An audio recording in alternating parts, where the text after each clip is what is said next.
MA Kolkata বিশ্ববিদ্যালয়ে আমি নষ্টনীর ছোট গল্প আলোচনা করছিলাম রবীন্দ্রনাথ ঠাকুরের, যা গল্পগুচ্ছ থেকে নেওয়া হয়েছে। আজকে পঞ্চদশ পরিচ্ছেদের আলোচনা।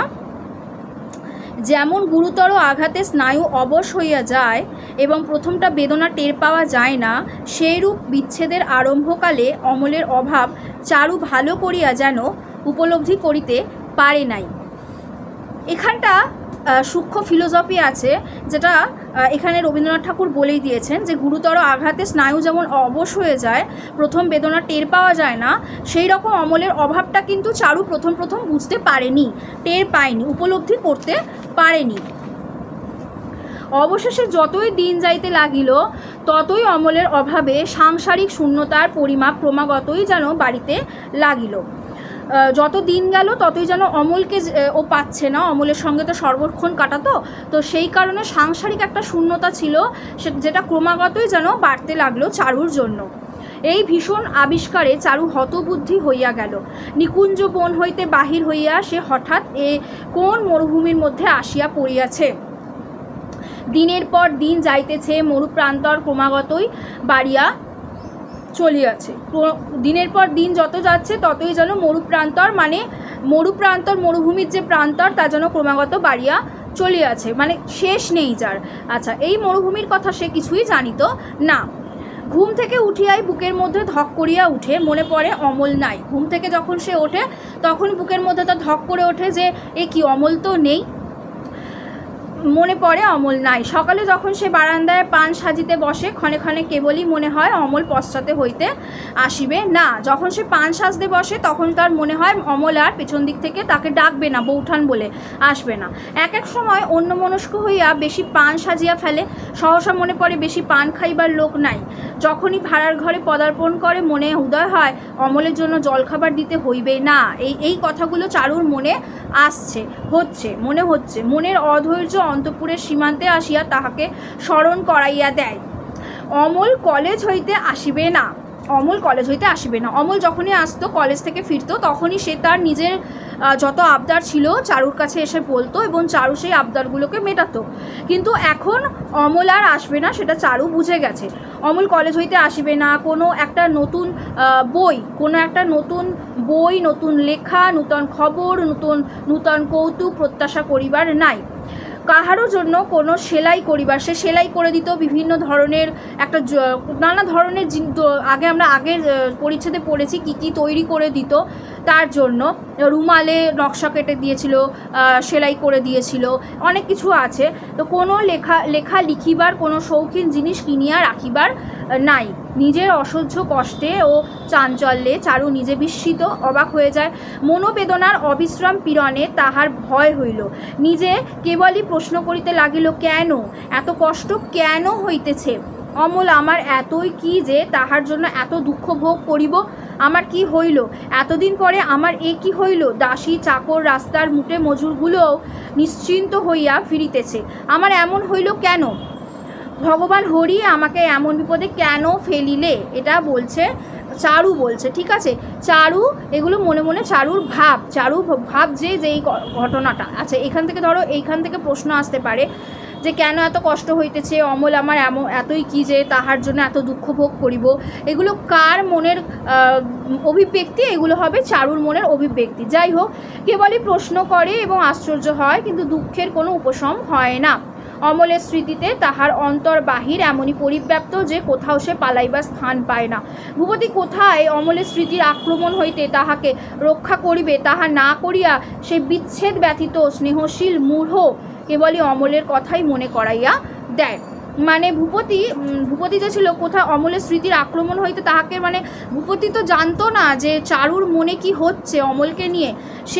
সে কি করে রক্ষা করবে? তাহা না করিয়া সে বিচ্ছেদ ব্যতীত স্নেহশীল মূঢ় কেবলই অমলের কথাই মনে করিয়া দেয়। সে সবসময় কি করে অমলের কথাই চারুকে বলে। সে খালি ভাবে যে চারুর বোধহয় মনের দুঃখ, অমলের সাথে তো সারাক্ষণ ধরে কাটাতো, মানে সকাল থেকে অনেক তার সাথে বেশি সময়টা সে তার সাথে কাটাতো। এবার ভূপতি তাকে তার কথা মনে করিয়ে দেয়। এইটাই ভূপতির কিন্তু দোষ ছিল, যেটা চারুর মনে কি চলছে ভূপতি জানতো না। অবশেষে চারু একেবারে হাল ছাড়িয়া দিল, নিজের সঙ্গে যুদ্ধ করার ক্ষান্ত হইল, হার মানিয়া নিজের অবস্থাকে অবিরোধে গ্রহণ করিল, অমলের স্মৃতিকে যত্নপূর্বক হৃদয়ের মধ্যে প্রতিষ্ঠিত করিয়া লইল। ক্রমে এমনই হইয়া উঠিল, একাগ্র চিত্তে অমলের ধ্যান তাহার গোপন গর্বের বিষয় হইল। এই যে ঘটনাটা ঘটছে এখানে অমল সম্পর্কে, যে বিচ্ছেদেই বলে যে পরিপূর্ণতা কোনো একটা সম্পর্কের থাকে বোধ হয়, তো এইখানে সেটা বোঝা যাচ্ছে। অমল যতদিন কাছে ছিল সেটা চারু বুঝতে পারেনি। অমল যখন দূরে গেল তখন চারুর মনে অমলের অভাবটা কিন্তু পূরণ হচ্ছে, এবং একাগ্র চিত্তে অমলের ধ্যান তাহার গোপন গর্বের বিষয় হইল। সেই স্মৃতি যেন তার জীবনের শ্রেষ্ঠ গৌরব। সেই সব দিনগুলো, অমলের সাথে কাটানো মুহূর্তগুলোই যেন তার কাছে শ্রেষ্ঠ গৌরব। গৃহকার্যের অবকাশে একটা সময় সে নির্দিষ্ট করিয়া লইল। সেই সময় নির্জনে গৃহদ্বার রুদ্ধ করিয়া তন্ন তন্ন করিয়া অমলের সহিত তাহার নিজ জীবনের প্রত্যেক ঘটনা চিন্তা করিত। সে বসে বসে অমলের সঙ্গে সেই ফ্ল্যাশব্যাকে যেগুলো ঘটেছিল, যে মুহূর্তগুলো সে কাটিয়েছিল, সেই সুন্দর সুন্দর মুহূর্তগুলো সে মনে করতো। নারী মনস্তত্ত্ব এখানেই, যে সে তার জীবনের যে ঘটনাগুলো, যে সুন্দর মুহূর্তগুলো, যে সুন্দর দিনগুলো, সেগুলো সে চিন্তা করতো। উপর হইয়া পড়িয়া বালিশের উপর মুখ রাখিয়া বারবার করিয়া বলিত, অমল অমল অমল। সমুদ্র পার হইয়া যেন শব্দ আসিত, বৌঠান কি বৌঠান। চারু সিক্ত চক্ষু মুদ্রিত করিয়া বলিত, অমল তুমি রাগ করিয়া চলিয়া গেলে কেন? আমি তো কোনো দোষ করি নাই। এখানে কিন্তু চারু আর অমলের সম্পর্কটা এবার বোঝা যাচ্ছে। এবার সূক্ষ্ম যে একটা সম্পর্ক ছিল বৌঠান আর দেওরের, সেই সম্পর্কটা চারুর মনে কতটা দুর্বলতা তৈরি করেছিল, যেন মনে হচ্ছে যে অমল বলছে বৌঠান বৌঠান। চারু সিক্ত চক্ষু মুদ্রিত করিয়া বলিত, অমল তুমি রাগ করিয়া চলিয়া গেলে কেন? আমি তো কোনো দোষ করি নাই। তুমি যদি ভালো মুখে বিদায় লইয়া যাইতে, তা হইলে বোধ হয় আমি এত দুঃখ পাইতাম না। অমল সম্মুখে থাকিলে যেমন কথা হইত, চারু ঠিক তেমনই করিয়া কথাগুলি উচ্চারণ করিয়া বলিত, অমল তোমাকে আমি একদিনও ভুলি নাই, তোমাকে আমি একদিনও ভুলি নাই, একদিনও না, এক দণ্ডও না। আচ্ছা, আমার জীবনের শ্রেষ্ঠ পদার্থ সমস্ত তুমি ফুটাইয়াছ, আমার জীবনের সারভাগ দিয়া প্রতিদিন তোমার পূজা করিব। এবার দেখো, পুজোর ব্যাপার যখন চলে আসছে তখন বোঝা যাচ্ছে যে চারুর অমলের প্রতি একটা প্রেম, একটা ভক্তি জন্মেছে। মানে ভক্তি তো অবশ্যই, সেখান থেকে একটা প্রেম এসে গেছে, প্রেম জন্মেছে তার হৃদয়ে মনোরথে অমল স্থান পেয়েছে। এবং আমার জীবনের শ্রেষ্ঠ পদার্থ সমস্ত তুমি ফুটাইয়াছ, আমার জীবনের সারভাগ দিয়া প্রতিদিন তোমার পূজা করিব। পুজো তখনই একজনকে করে যেখানে তার সমর্পণের বিষয় চলে আসে।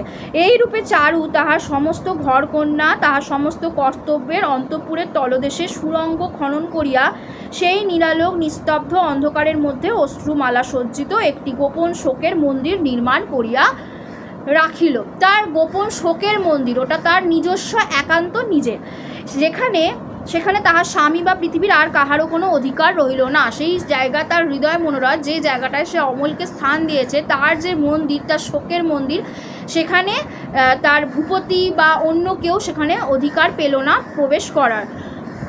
সেই স্থানটুকু কেবল গোপনতম, যেমন গোপনতম তেমনই গভীরতম, তেমনই প্রিয়তম। তাহারই দ্বারে সে সংসারে সমস্ত ছদ্মবেশ পরিত্যাগ করিয়া নিজের অনাবৃত আত্মস্বরূপে প্রবেশ করে, এবং সেখান হইতে বাহির হইয়া মুখোশখানা আবার মুখে দিয়া পৃথিবীর হাস্যালাপ ও ক্রিয়াকর্মের রঙ্গভূমির মধ্যে আসে উপস্থিত হয়।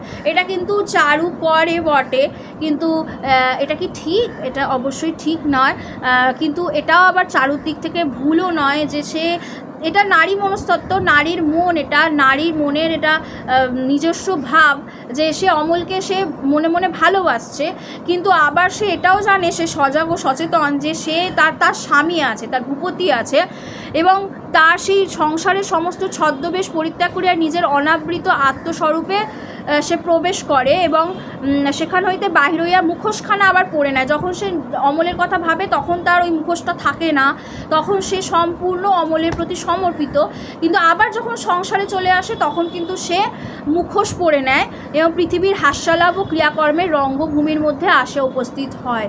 যেমন যেটাকে আমরা বলে থাকি, মানে ওপর থেকে সে অভিনয়ই করে বলা যায় সংসারে।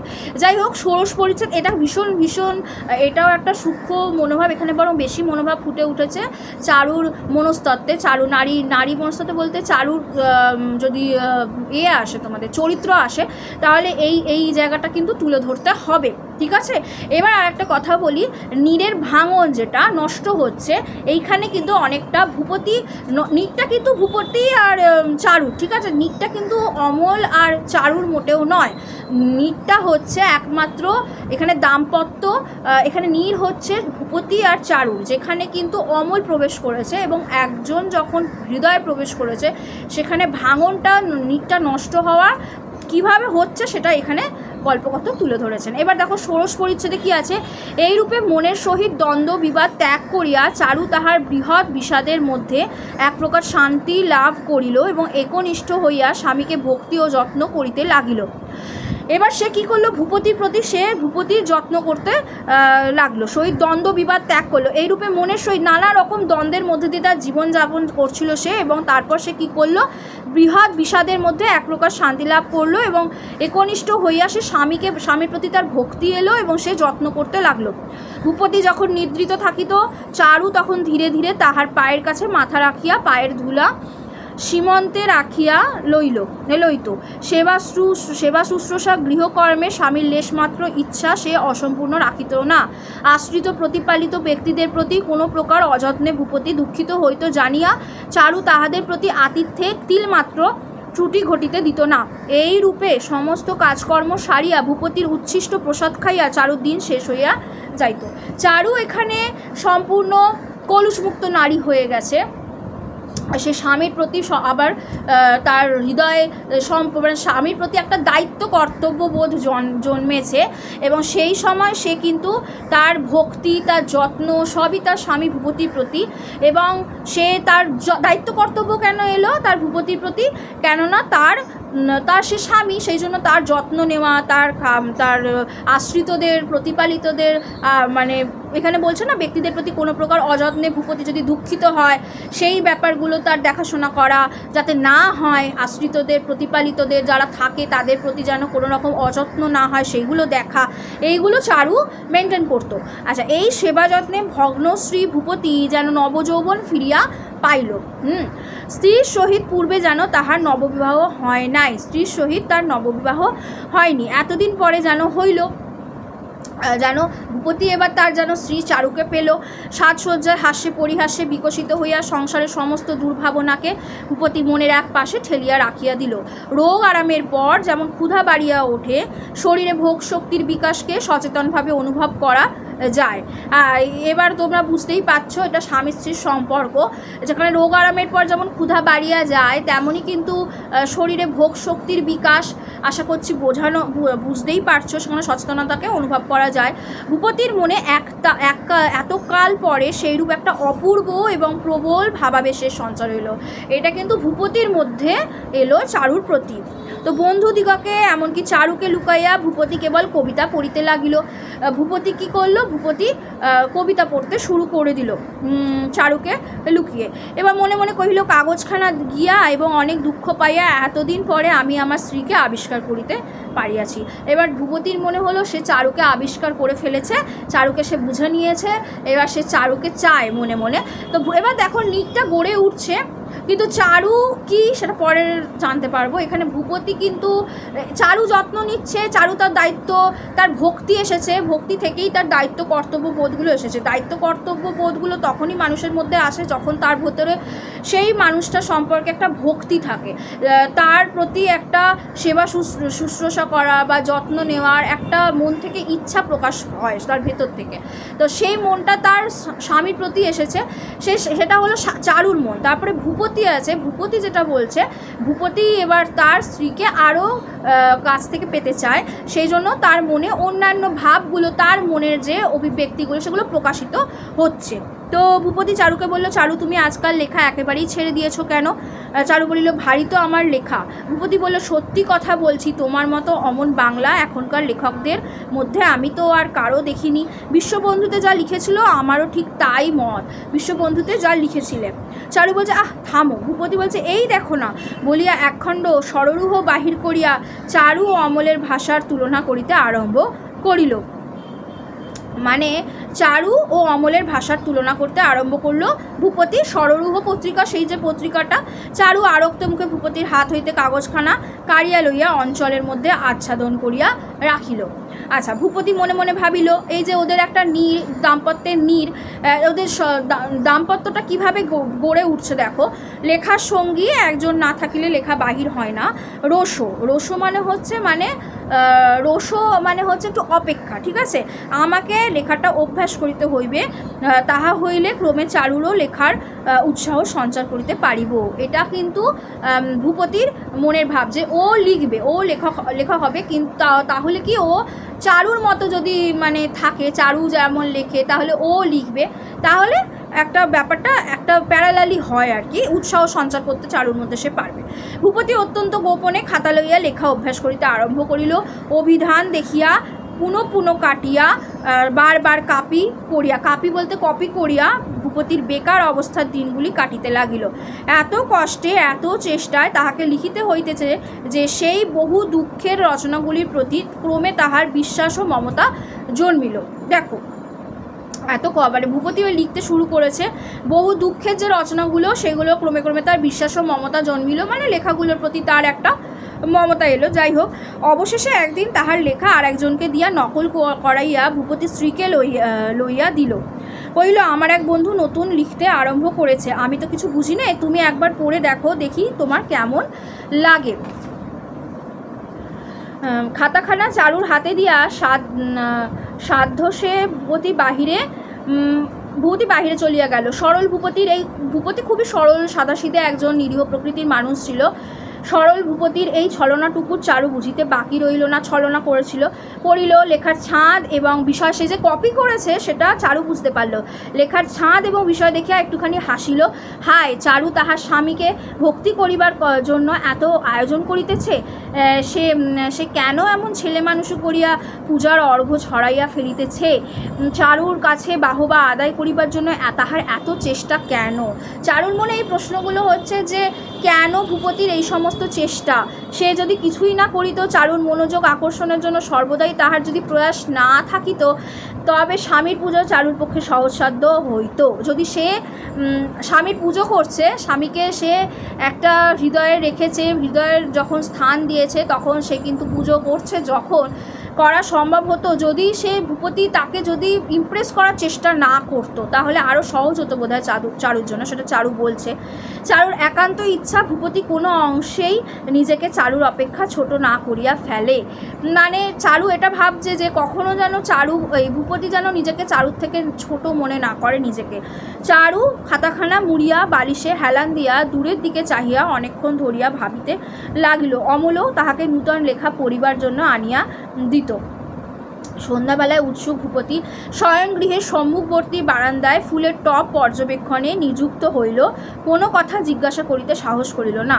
ভূপতি কী করলো? ভূপতি তার শয়নকক্ষে যে ফুলের টব ছিল সেটা দেখছিল, এবং সে যাই হোক সাহস করলো না। চারু নিজেই বলল যে এ কি তোমার বন্ধুর প্রথম লেখা? ভূপতি কইল হ্যাঁ, সেটা সেই লিখেছে। চারু বলছে এত চমৎকার হয়েছে, প্রথম লেখা বলে মনেই হয় না। ভূপতি অত্যন্ত খুশি হইয়া ভাবিতে লাগিল, বেনামি লেখাটাই নিজের নামজারি করা যায় কি উপায়। ভূপতির খাতা ভয়ঙ্কর দ্রুত গতিতে পূর্ণ হইয়া উঠিতে লাগিল। সে আরও উৎসাহিত হলেও সে লিখতে শুরু করে দিল। নাম প্রকাশ হইতেও বিলম্ব হইল না। এখানে দেখা যাচ্ছে যে চারু আর ভূপতির মধ্যে যে সম্পর্কটা গড়ে উঠছে, নতুন নতুন সম্পর্ক, যেন মনে হচ্ছে আবার নতুন নতুন নীড় গড়ে উঠছে, নতুন নতুন সম্পর্ক। তো সেইখানে চারু অনেকটা ভূপতিকে বুঝতে পারছে এবং তাকে উৎসাহিত করছে। ভূপতিও লেখা শুরু করে দিল।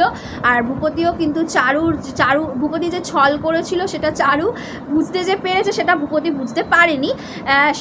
সে তো সরল প্রকৃতি, তাই চারুকে সে কিন্তু চারুর কথা মতোই করছে। এবার ওদের মধ্যে একটা সুন্দর সম্পর্ক গড়ে উঠছে। যাই হোক, এখান থেকে তোমাদের প্রশ্ন আমি বলে দিই। লেখার সঙ্গে একজন না থাকিলে লেখা বাহির হয় না, এইটা একটু নোট করে নেবে। এই লাইনটা তুলে কিন্তু প্রশ্ন আসে, আর ব্যাখ্যা করে বুঝিয়ে দাও। এছাড়াও আমার এক বন্ধু নতুন লিখতে আরম্ভ করেছে, আমি তো কিছু বুঝি নে, তুমি একবার পড়ে দেখো, দেখি তোমার কেমন লাগে। এটা কার উক্তি, কে বলেছে এবং কার সম্পর্কে কথা বলেছে, কোন পরিচ্ছেদের অংশ, এইগুলো কিন্তু মানে প্রশ্ন আসে এই লাইনগুলো তুলে, আর এগুলো একটুখানি ব্যাখ্যা করে বলতে হবে। আর নষ্ট নীর কীভাবে উত্থান পতন, মানে ভূপতি আর চারুর জীবনের উত্থান পতন, এটাও একটা প্রশ্ন আসতে পারে। ভূপতি আর চারু, নীরটা কাদের? নীরটা হলো ভূপতি আর চারুর। আর এখানে কিন্তু কিভাবে উত্থান পতন সেটাও বলা হচ্ছে। ভূপতি আর চারু অমলে যাওয়ার পর ভূপতি আর চারুর মধ্যে সম্পর্ক কিভাবে গড়ে উঠছে। যাই হোক, সম্পর্কের উত্থান পতন চলে আসছি। আজকের আলোচনা এই পর্যন্ত, পরের ক্লাসে থাকবে পরের পরিচ্ছেদের আলোচনা। Thank you students, thank you so much.